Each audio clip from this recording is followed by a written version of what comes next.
The most prestigious award presented by the Texas Tech chapter of the National Football Foundation is the Distinguished Texan Award, bestowed on a person who has a lifetime interest in the game and has made significant contributions to the betterment of amateur football in Texas, and especially West Texas. Past winners include Coach Spike Dykes, longtime assistant coach Jeff Stiles, and last year's winner, E.J. Hall. Our winner tonight is equally deserving. Here's our athletic director, Kirby Hocutt, to introduce this year's winner. Thank you, Chuck. Good evening. What an inspiring evening tonight. A great turnout and so much to celebrate, so much to be proud of with the great game of football. You know, as I was watching the video before the dinner started and was listening to President Kennedy and JFK's words about the game of football. When you listen to General MacArthur, Douglas MacArthur, talk about building leaders through the game of football, it makes you think, as Coach Kingsbury said, that there is so much criticism today that is directed at the sport. But there is no sport that is any greater in teaching life lessons than the game of football. It's a violent sport, but it is a sport unlike any other. And these young men that sit with us this evening that we celebrate are a testament to the great success and the lessons that the game of football can teach. I was visiting with Lawrence Scudinet, who serves as the provost at Texas Tech, before the dinner tonight. And we both agree that nothing teaches leadership like the game of football. And you heard from Ryan Ertzley. I tell you what, a great representative. And that's what it's all about for us that work in this profession each and every day. Young men and women like Ryan, who has had a tremendous career and learned lifelong lessons that are going to impact and influence him for the rest of his life. So, like Coach Kingsbury, I congratulate the young men that sit up here this evening on their tremendous accomplishments and continued awards. And it is my honor to present the highest award that is given by the Texas Tech chapter, and that is the Distinguished West Texan Award. As Chuck mentioned, the three men that have won this award before tonight, no greater men that have been associated with Texas Tech University or this community or West Texas than two of the favorite men that I've gotten to know in my time at Texas Tech. And that is our great coach, Spike Dykes. And I've enjoyed building that relationship with Coach Dykes in my 3 years here. And then the opportunity to get to know and to build a relationship with Jeff Stiles. Treva, it's great to see you here tonight. And I still have great memories of Coach Stiles sitting on that golf cart every day watching the Texas Tech Red Raiders practice, and the wisdom that he would share when you went by to sit down with him, and the stories and the lessons that you could learn every day from listening to Coach Stiles would continue to be special to me. And then last year, if you recall, the award recipient, E.J. Hall. When E.J. came up to this podium, he slammed his fist against the podium louder than I have ever heard somebody address a crowd before, and I can't repeat the first two words.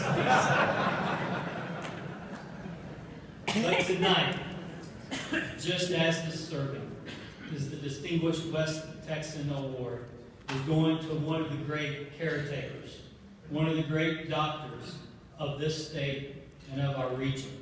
An individual who has achieved extraordinary success and done so much to support and promote the great game of football. As a native West Texan, born and raised in Lubbock, attending both Coronado High School and Texas Tech University, Dr. Rob King has practiced sports medicine and orthopedic practice in Lubbock since 1980, when he joined the practice of Shannon Ratliff and Lovelace, and was named that same year the assistant team physician for Texas Tech Athletics. 8 years later, he was named the head team physician for Texas Tech Athletics and served the university and its student athletes for 24 years as its physician. He also served the role as Senior Associate Athletics Director for Sports Medicine until 2004, when he partnered with Lubbock Sports Medicine Group. The Lubbock Sports Medicine Group is still the primary caretakers that oversee all of the sports medicine aspects of Texas Tech athletics. Dr. Kevin Crawford is here, and he is the individual, the point person that oversees Texas Tech sports medicine today, and we're so fortunate to continue to have the guidance and the steady hand of Dr. Crawford and Lubbock Sports Medicine that works with our student athletes each and every day. Over the past 10 years, Dr. Rob King has served in so many ways in this community. He served as a consultant for the Lubbock Independent School District and for Wayland Baptist University.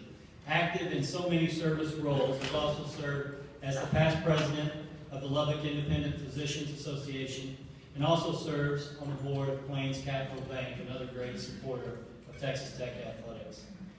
Dr. King, in his spare time, also finds a way to pursue his ranching interests in the cattle industry.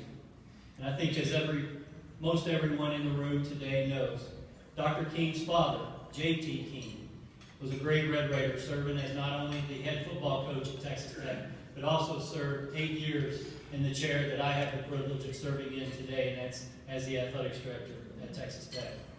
Dr. King, thank you for your outstanding contributions to the game of football. Thank you for the many contributions that you continue to make to our great community. And it's my honor tonight to present you with this chapter's highest honor, the Distinguished West Texan Award. Please join me in welcoming Dr. King.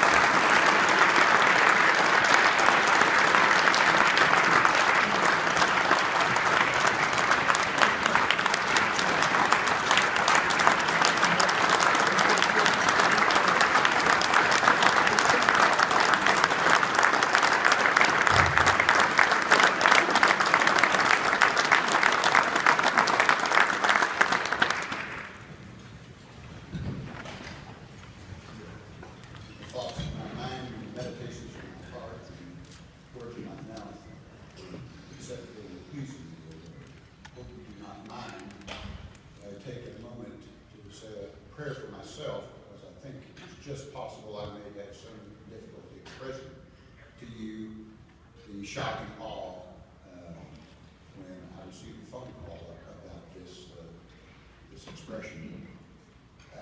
I was to the point of embarrassment, and because there's so many gentlemen here in this room who are really so much more deserving, and I was almost to the point of calling Mr. Ball and declining, because I really thought it would force the committee to reconsider their options. Before I get further with that, though, I really need to take a moment and talk about my guest tonight. I have my family and a large number of my staff. I've got as members of my staff, Katie Edens, who is one of our clinic coordinators, Cindy Laird, who has been with me for 25 years, Mindy Wyatt, certified athletic trainer in charge of our outreach program, Bob Hendricks, who's our office administrator, John Murray, who works for us, and John's special brother. John is the son of Ken Murray, who was the head athletic trainer at Texas Tech when he got started. Dr. David Shepard and his lovely wife Melanie are here. Melanie Choate, who is my physician's assistant, Linda Brown, who is my nurse practitioner. I'm also pleased to have members of my family and my partners, Dr. Stephen Cord, Dr. Kevin Crawford, some of my very best friends, Mike Lehman and John Zwicker, are here. I asked John Owens if he would sit at my table, but he wasn't really quite sure as to how I was going to do tonight, and he declined. So, Kevin's lovely wife Lauren, and then I've got my wife Susie, of 41 years, and I have two of my three children, Sterling and Greg. Sterling lives in Dallas, and Greg lives in Midland. I have a daughter who lives in Washington, D.C., and she was not able to be here. But these are the people that keep me grounded professionally, and then with respect to my family. We all know the role they play. It's your family that keeps you grounded in really all phases of your life, and mine's no different. I called my oldest son and I said, well, looks like I've been the recipient of this award by the West Texas chapter, and I don't know if your schedule's going to allow you to come. And he said, so, well, who do they usually give it to? And I said, well, Texas Spike Dykes, E.J. Holland, and Jeff Stiles. And he said, well, gosh, that's great. It must have been a pretty weak field that you were running against.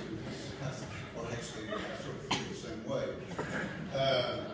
But he said he would see what he could do. Well, I called my other son, Greg, and said, listen, there's going to be an event in Love Oak, and I'm going to receive. I'm not really sure how I'm going to handle this, but I didn't know if your schedule, you might want to come. He asked me about it. I didn't tell him, and he said, well, seems like it must have been a pretty weak field.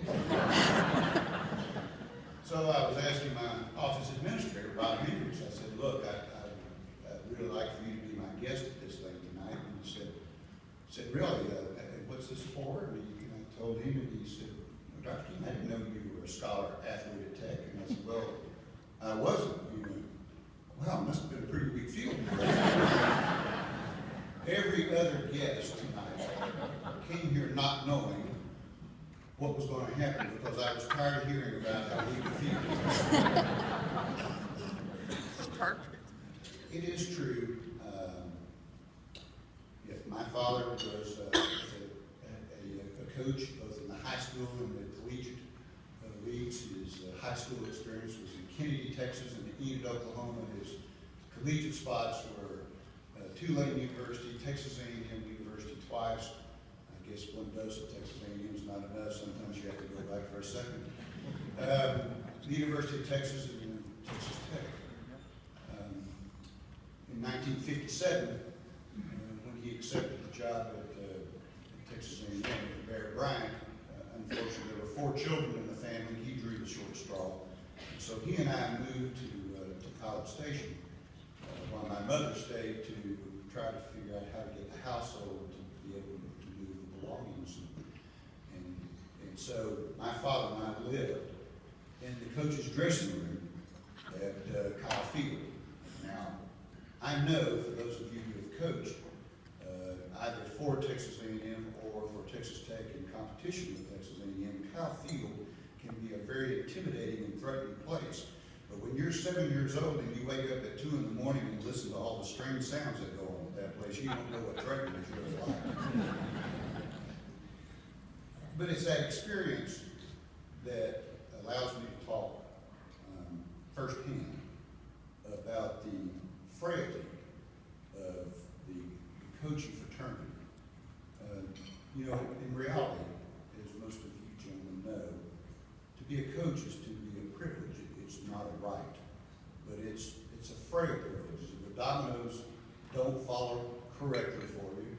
Your opportunities to continue either as a head coach or as an assistant coach can be very difficult. And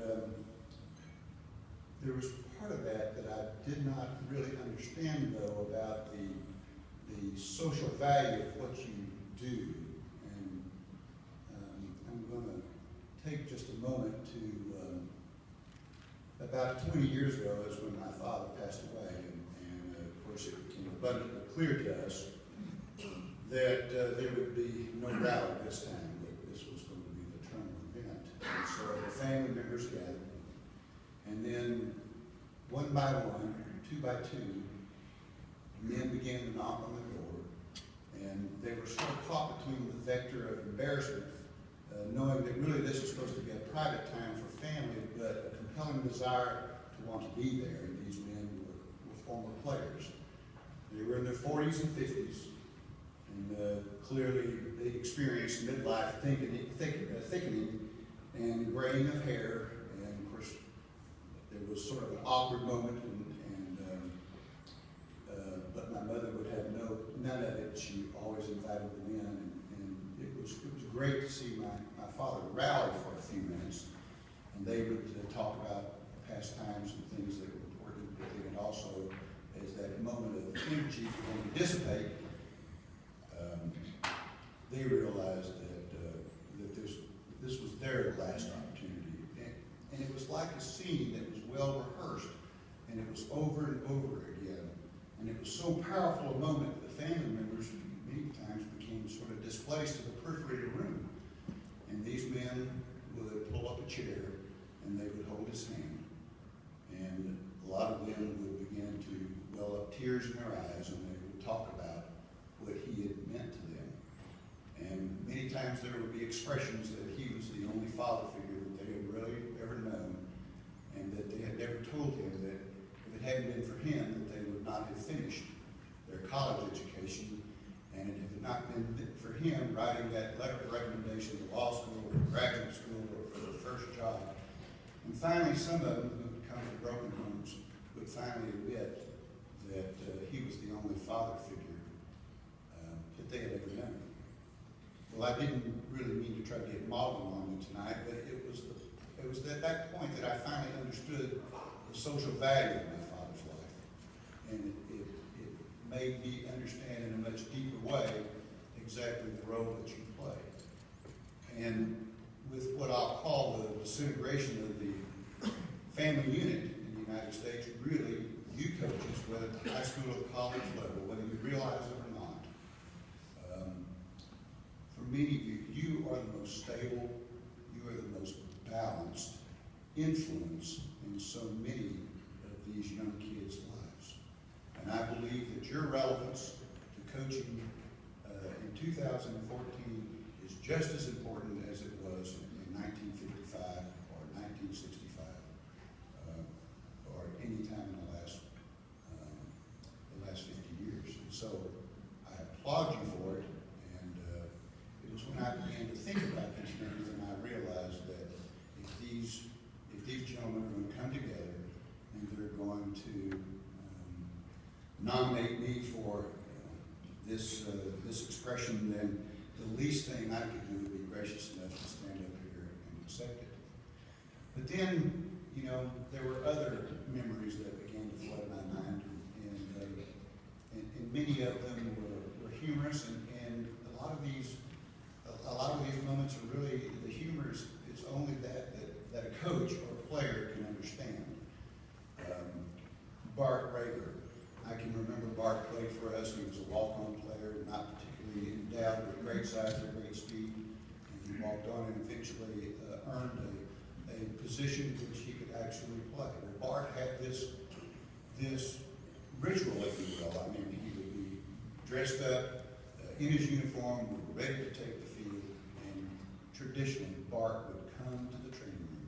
It would all be either 3 Advil or 2 Tylenol, and it was just every game. And he had his bleach bottle blonde hair and his spray tan, and then Bart was the only guy in America that could pull his helmet off, and his hair was perfectly poised. So there was a mirror in the training room, and Bart would always go by that mirror and look at himself, and he would flex. He would flex his biceps, he would flex his pecs. Well, who does that in a football uniform? But coaches can understand that. Somebody mentioned Rudy Maskew, and I can remember that we were about to take the field against Florida State, and for some reason there was a delay. It was going to be a game on national television, and they had Burt Reynolds who was going to come over and throw the spear at our sidelines, and their chief and the mounted horse, all the pageantry. And for some reason there was a delay in us being able to take the field. And I was sitting down behind a concrete pillar, and behind me I could hear Coach Dykes and Rudy Maskew. And Coach Dykes was sitting down and he just said, "Rudy, who's that guy in row 17, seat A?" Well, man, I got a seat roster right here. Let me look it up. He said, well, that's, Joe Schmo. He said, who's he? And he said, well, you told me to have some tryouts so we'd have a backup punter. I had those tryouts on Thursday, and this was the best of the lot. I brought him. Spike said, well, do you think there's any chance that you could introduce him to me in case I have to put the guy in the game? And the last thing that I'll just say that I don't drag on, but maybe the best. It was one of the big games, the rivalry games. And I know that they're all supposed to be equal, but anybody that's ever been in a dressing room knows they're not all equal. It's a different game when you're playing A&M or Texas University or the University of Arkansas. And after a very passionate speech, Coach Dyke said, okay, grab it, buddy. Let's take a knee. Coach Winderl's will lead us in the Lord's Prayer.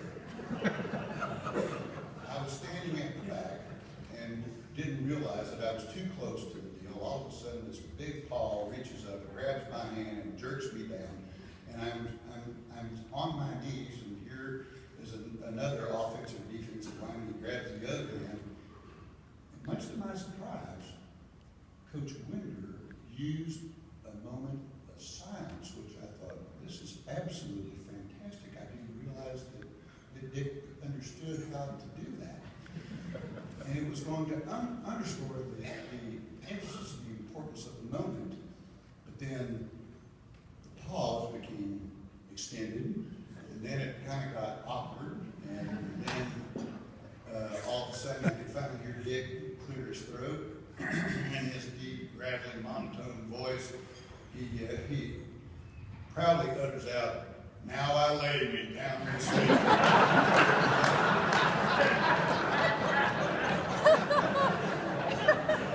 Now y'all think that's funny. The funny part of it is all the rest of us chimed in and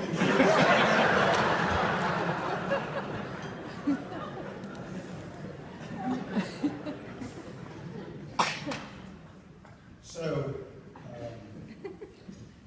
as I think back on the experiences I had, I would like to really tell you that being the team physician in my experiences in sports medicine was, quite frankly, the crown jewel of my professional life. I loved it, and it allowed someone of very average talent to be able to walk side by side men who I feel were truly courageous and men of great character. And some of you are going to say, well, what do you mean by that? And I'm going to tell you that it's hard getting the head coaching job at the high school of your choice or the college of your choice. And a lot of people have to spend a lot of years and time and grade, so to speak, to have that opportunity. Not everybody's like Coach Kidd, who gets a head coaching job at 16 years old, and so Coach Kingsbury. But for a lot of these people, but the distinguishing reason that I feel about these men, Spike Dykes, Jerry Miller, David McWilliams, these men always came up and said, "You understand, as head team physician, you've got to accept the responsibility to get them ready to play." And I said, yes, sir, I do understand that. Because I understand the frailty of a coach's life.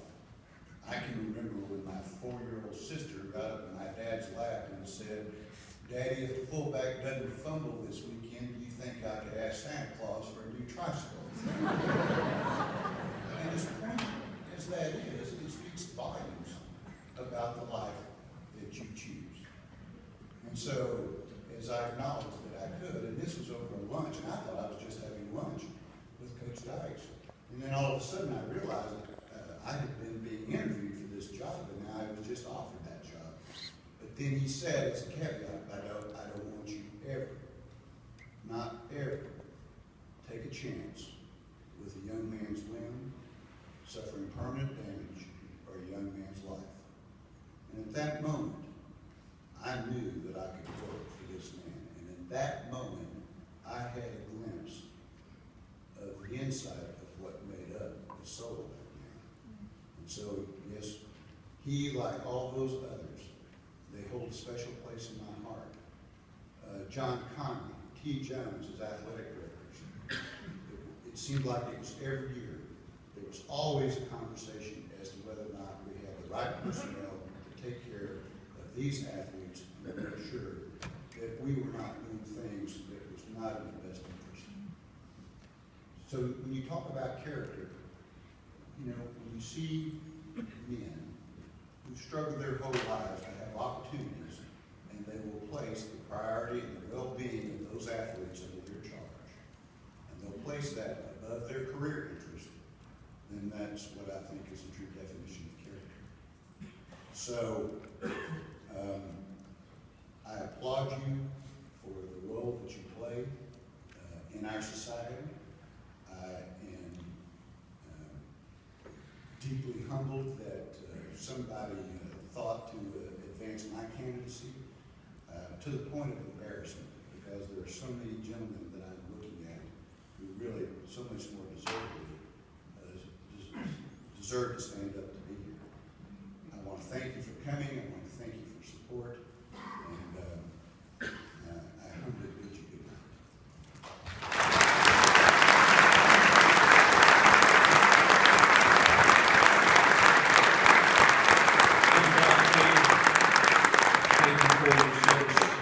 To Texas Tech, I'm sure that there's many fellows out there, and probably some gals, that underwent the knife from you and are able to walk and talk and shoot gun, maybe not all successfully. Still, it's a tribute to you to have you here tonight. Now, let's meet the young men on the dais that represent our scholar athletes.